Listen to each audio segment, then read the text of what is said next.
meus. 12 horas e 5 minutos, 12 e 5, dando sequência.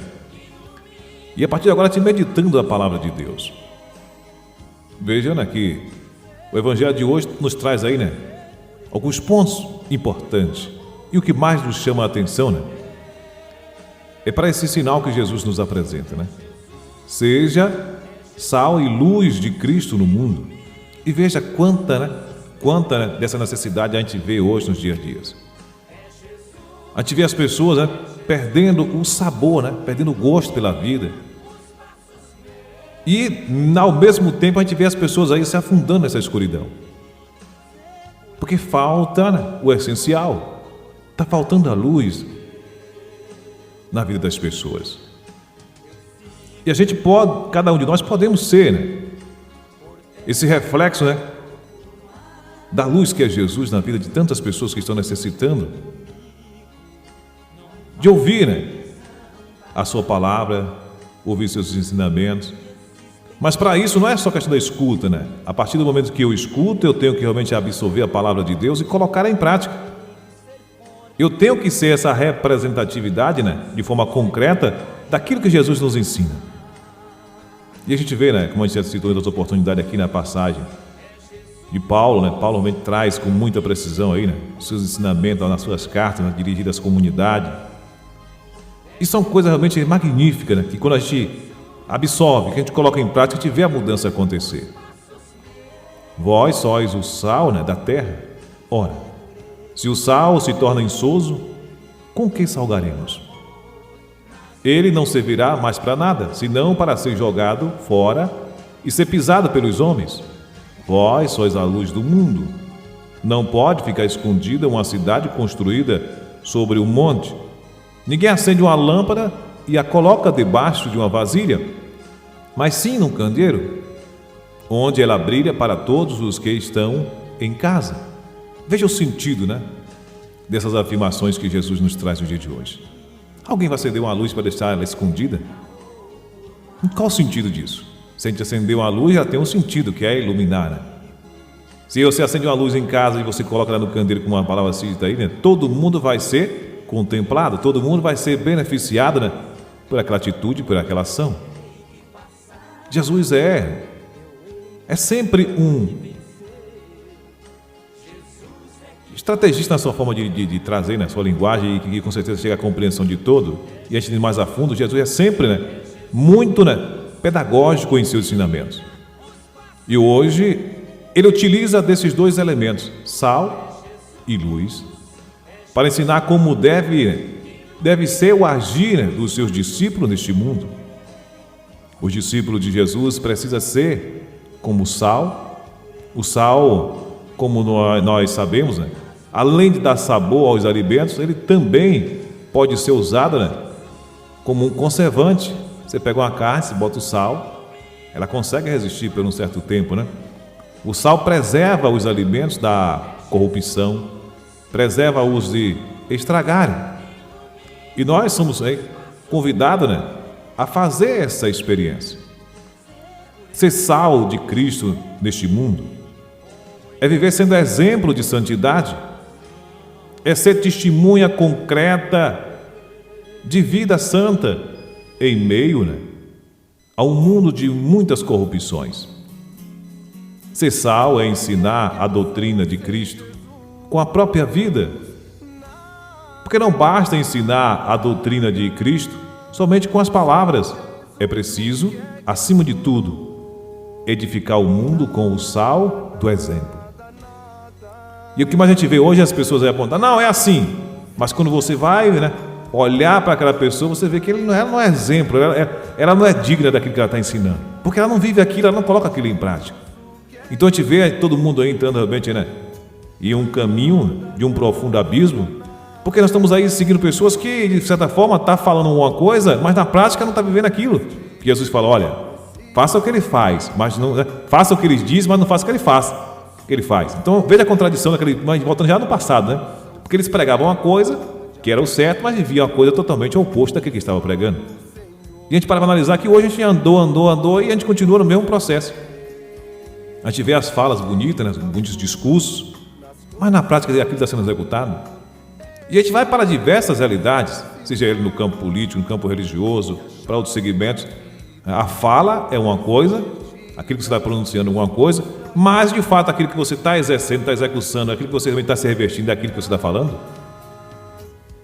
Então são coisas que a gente temos que estar nos questionando. Eu de fato estou me revestindo, estou vivendo na prática isso que Jesus Cristo está me ensinando, ou eu só estou só na falácia, só do falar? Que às vezes você monta um projeto e fica só no papel. Se você não executar aquilo ali, realmente vai ganhar corpo, vai ganhar vida? Não vai. Não podemos ficar só na teoria. É necessário, dentro dessa experiência que somos convidados, a colocar ela em prática. Quando você pratica, você se reveste dessa verdade, dessa realidade, você vai conseguir modificar a realidade do outro, porque você vai chegar com consistência. Você não está falando de algo fictício. Você está falando de algo que você está vivendo, e algo que é real, e que a outra pessoa olhar a sua realidade também ela vai ter como exemplo e vai conseguir, através do seu exemplo, ver que há a possibilidade de ela sustentar-se nessa caminhada, através dessa experiência.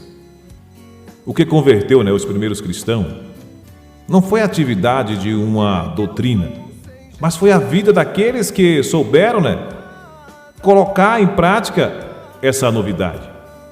Primeiro, eles experimentaram o sal, a vida nova de santidade e de caridade, tiveram suas vidas temperadas com esse sal, com esse novo sabor, foram conquistado pelo sabor da alegria, da paz.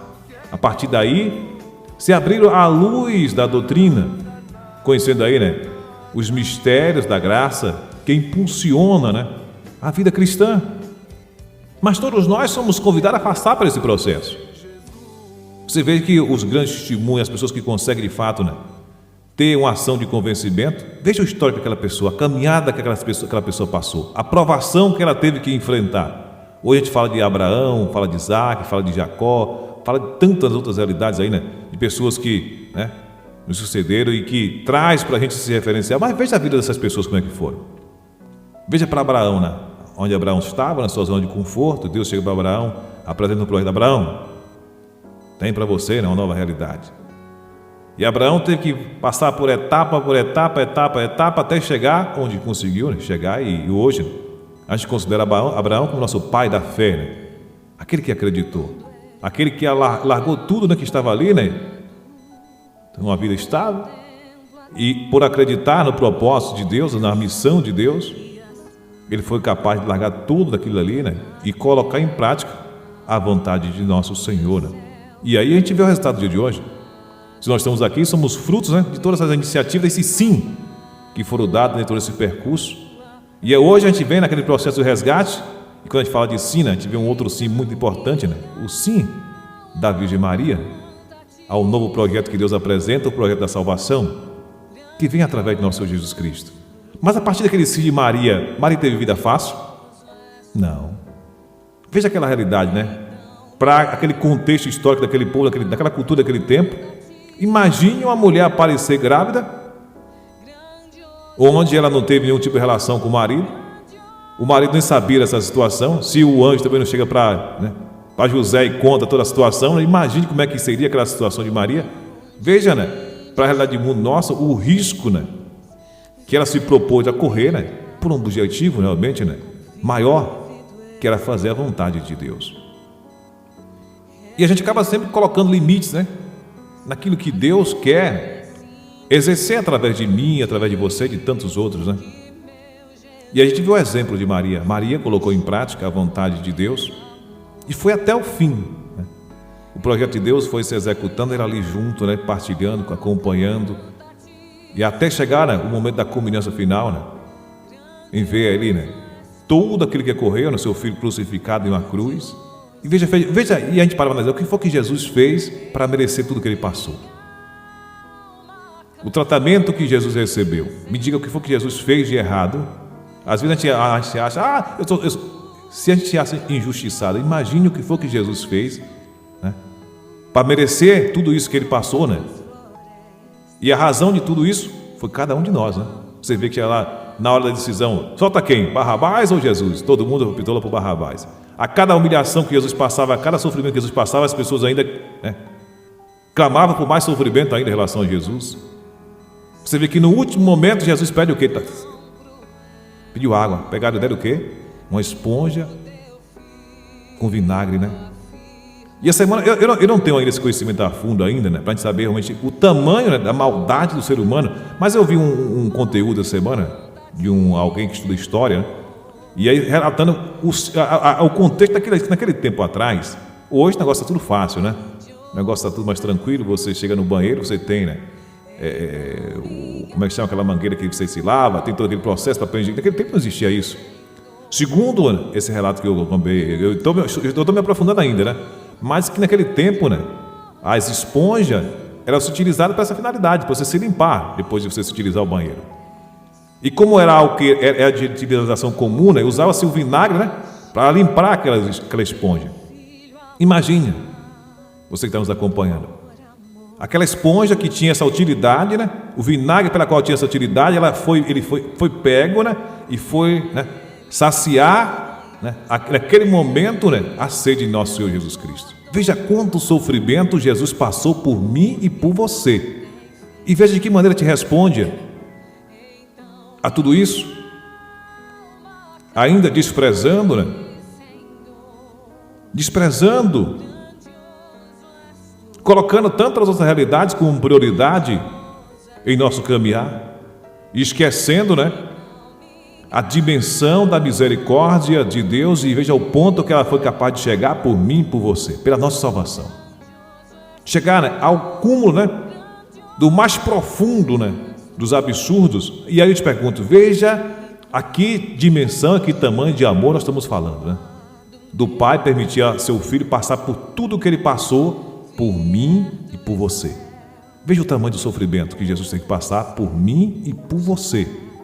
Depois de todo esse ato, Ele ainda é crucificado. E aí vem a redenção, né? Que a partir desse processo todo, que é onde as pessoas ninguém acreditava, disse, está vendo aí, ele não disse que era filho de Deus, tal, morreu, acabou-se. E aí quando Jesus volta, né, no ato da ressurreição, e mostra, né, que o projeto, né, tudo aquilo que Deus planejou, foi colocado em prática e colocado realmente com êxito, esmagando aí toda essa realidade que era apresentada e pela qual o povo, né, se tornou refém, porque a morte era algo, né, que escravizava as pessoas e continua escravizando, porque você hoje perdeu do horizonte Cristo, que é o nosso Salvador. Jesus veio e venceu a morte e nós continuamos escravos desse processo. Você vê que por medo da morte você é capaz de fazer tantos absurdos, né? Você se prende a tantas realidades, sabendo que você não vai ter como fugir dela, você vai ter que passar por ela. Por mais que você vai ter que passar por ela. Mas quando a gente passa por ela, alicerçado nessa certeza que Jesus nos apresenta, é suave. Veja o que Paulo fala, né? Paulo diz que lutou um bom combate, né? E que guardou a fé, que está esperando o momento. Fica toda a narrativa que Paulo cita, né? E a expectativa, a ânsia dele, hein? E já está pulando, né, no colo do Pai. E está querendo ir para o céu. Mas quando você fala para as pessoas hoje, quando fala da realidade do céu, quem é que quer ir para o céu hoje? Todo mundo diz que almeja, mas quando você apresenta o céu e a realidade do céu, você tem que passar pela morte, que alguém quer ir? Ninguém quer ir, todo mundo se trava nesse meio de caminho. Mas Jesus vem mostrar para a gente que Ele passou por tudo isso, né? Com o único objetivo, trazer para cada um de nós essa possibilidade de retorno à casa, voltar para o Pai. E Ele nos afirma, né? Eu sou o caminho, a verdade e a vida, ninguém vai ao Pai senão por mim. É Jesus Cristo, é seguindo a Ele, colocando em prática os seus ensinamentos que a gente vai mudar, né, a nossa realidade. Então voltando aqui, né, para a doutrina cristã, a doutrina cristã não pode ser vista como algo, né, impraticável, uma moral muito longe, né, de ser alcançada, mas a doutrina cristã precisa ser vista e compreendida por meio, né, de nossa vida, como algo possível e alcançável. Só assim, né, o sal terá função de dar sabor e preservar. A santidade de vida de muitos homens e mulheres, o exemplo dos santos, né, é esse sal que tem, né, preservado este nosso mundo de ser totalmente corrompido, de se perder totalmente, o sal preserva. A vida santa é esse tempero que às vezes parece, ser pouco diante de uma realidade tão grande do nosso mundo. E às vezes é até, imperceptível. Mas, mesmo sendo pouco, é capaz de dar sabor, e preservar gerações inteiras da corrupção do pecado. Sejamos aí, meus irmãos e irmãs que nos acompanham nesse momento, sal e luz de Cristo, assim como Jesus nos ensina. Sejamos testemunha de uma vida santa, que dá sabor e que preserva e ilumina a vida de tantas pessoas. Imagine o momento que nós estamos vivendo. Nós saímos de uma fase muito difícil, 2 anos, quase 3 anos de pandemia, onde muitos imaginavam que as pessoas realmente iam estar aí, diante dessa realidade, se abrindo para a misericórdia, deixando ser tocada pela graça de Deus e buscando realmente essa conversão, essa mudança de vida, sendo tocada por essa sensibilidade diante dessa realidade que nós enfrentamos. E o que é que a gente observamos hoje? Que as pessoas aí se tornando mais arredio, mais difícil. As pessoas têm se fechado, até nas participações a gente vê isso. O distanciamento, essa questão das limitações que foram impostas pela questão da vigilância sanitária, da questão do uso de máscara, de você não tocar no outro, tal, tudo isso a gente entende, a gente compreende, mas isso houve realmente, de fato, as pessoas acabou adentrando essa experiência, se distanciando, e isso já estava acontecendo, quando a gente para pelas redes sociais, a partir da tecnologia. Se você vai para um ambiente hoje, você vê que as pessoas se sentem ali numa mesa para tomar um sorvete, para ali, degustar de algo, naquele momento bater um papo. Vê que está todo mundo quieto, olhando, fixado na tela do celular. Às vezes, um está conversando com o outro na própria mesa ali, pelas redes, que não consegue mais abrir a boca para se comunicar. Ou, ali está todo mundo sentado reunido ali, está dialogando, batendo um papo, tirando ideias, discutindo algumas coisas realmente interessantes. Está conversando com alguém que está lá do outro lado do mundo, que você nem sabe quem é. Então veja quantas coisas você está se deixando aí levar, e se tornando prisioneiro. Jesus vem e nos apresenta a libertação, nos liberta de uma realidade que nós estamos sendo aí, todo mundo refém preso em relação à morte, e nos liberta. Veja durante esse período, todos que vieram foram tirar as pessoas de um sentido de escravidão. Moisés tirou o povo que estava escravizado no Egito, conduziu esse povo para a terra prometida, aquela coisa toda. Aí chega lá, as pessoas estão só se corromper, vamos todo mundo para o processo de novo. E aí vem, Jesus nos apresenta, chega como uma salvação para a gente. E o que nós temos feito durante esse processo todo aí? Vamos aí nos deixando levar e pouco nós estamos nos corrompendo de novo? Quando é que a gente vamos estar de fato, tendo aí, esse alerta e abrir nossa consciência para aquilo que a palavra de Deus tem nos chamado, a nos direcionar, a focar e a seguir. Veja que a gente olha para o outro hoje sempre com o olhar, não como Jesus nos convida, de estar ali realmente estendendo a mão, mas sempre com o olhar e querendo buscar meios, de estar sempre se suprindo como o pessoal mais velho sempre dizia, da lei da vantagem, Se eu me aproximo de alguém é porque eu quero ser beneficiado de alguma coisa. Isso é um perigo muito grande, gente. A palavra diz que o que uma mão faz, a outra não precisa saber. Então vamos ter muito cuidado. Jesus nos convida a fazer de fato uma verdadeira experiência com Ele. E essa experiência começa ao a gente colocar em prática os seus ensinamentos. Não é só eu pegar a teoria e sair, não, é na prática, é na minha vivência. As pessoas olhar para mim e assim, não, fulano de tal, de fato, vive aquilo que está falando. Então muda tudo. Então é uma prática. A partir do momento que começo a me abrir para a palavra de Deus, para o Evangelho de nosso Senhor Jesus Cristo, eu não posso continuar a mesma pessoa. Não tem como você continuar a mesma pessoa. A conversão é isso, mudança de vida. E nós somos convidados a mudar a realidade pela qual nós nos encontramos no dia de hoje. Onde cada qual pensa só em si, todo mundo se fechou no seu cercadinho, e a gente vê as coisas acontecendo. Eu via, uma certa pessoa me falando assim, olha, enquanto a gente não entender que o problema do outro também é problema meu, A gente vamos cada dia que passa caindo no mar nesse abismo. Porque tem a situação que está lá, você acha que não vai chegar até você? Vai chegar até você. Mas sempre, claro, foi a pandemia agora, né? Começou lá no outro lado do mundo, todo mundo daqui. Quem imaginar que ia chegar aqui pra gente? E parou o mundo todo. Todo mundo foi afetado por isso. Ah, mas se eu mandar... Não, mas é problema meu, é problema de lá, de onde saiu. Sim, mas não chegou até a gente? A gente vê a questão da violência, né? Você vê um jovem hoje numa situação vulnerável, mas se a gente não acolher esse jovem, se a gente não colocar esse jovem no caminho, futuramente esse jovem não vai ser um problema a todo mundo? Pode ser um problema a todo mundo. Como também ele pode ser um momento, né? Algo que vai trazer alegria para todo mundo. Se você coloca ele no caminho correto, no caminho certo, dá discernimento a ele, dá estrutura para que ele possa seguir, ele pode ser um atleta de futebol, jogar na seleção brasileira, ser campeão do mundo. Olha, não, sai daqui da minha comunidade, ele é aqui, é filho daqui. Olha quanta alegria vai trazer. Ou pode também cair no mundo errado e realmente trazer, né? Em vez de ser alegria, tristeza, né? Para toda, não só aquela família, mas para todas as pessoas ali que vão passar, né? Por aquela realidade, por aquela experiência. Então vamos acordar o quanto antes e entender, né? Que o problema de um é problema de todos, é de todo mundo. Então, quanto a gente não ganhar essa consciência e viver, né? Verdadeiramente, o que Jesus Cristo nos ensina, a gente não vai sair desse abismo que a gente se encontra. Porque é eu me apoiando no outro, é o outro se apoiando no outro, que a gente vai nos fortalecendo, realmente crescendo. Independente que seja a estrutura que a gente esteja buscando. Eu estou aqui no estúdio, nosso amigo Zé, contente de estar aqui conosco, e ele está aqui atentamente nos acompanhando. Mas assim, se a gente não se fortalece, vamos supor uma comunidade, Zé, se todo mundo não se une, você vê que a união faz a força, né? Assim que o pessoal fala. Vamos fazer uma atividade, se todo mundo coopera ali, todo mundo participa, não fica leve todo mundo ali, a coisa realmente acontece na proporção e todo mundo sai contemplado. Mas não, você vê que a dificuldade que é um só, né, se sacrificando por todos. Não tem, se não for assim, não, as coisas não acontecem. Porque nós estamos aí vivendo realmente essa paralisia, né? Todo mundo fica paralisado.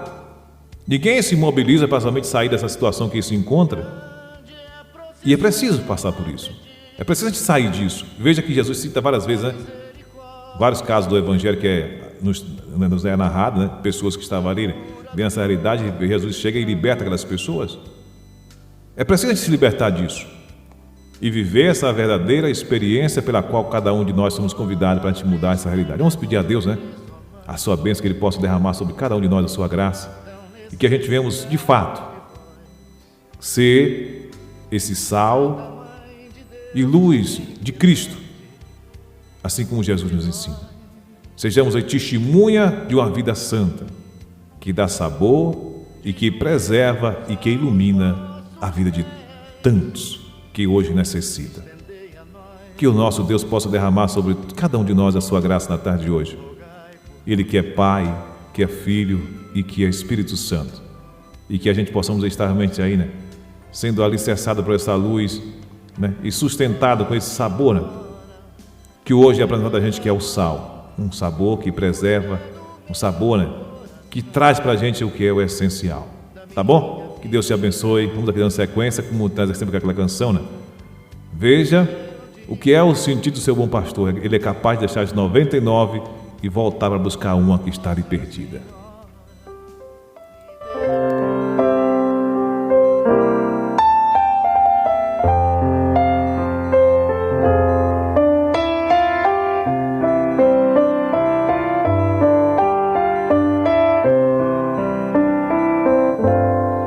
Eram 100 ovelhas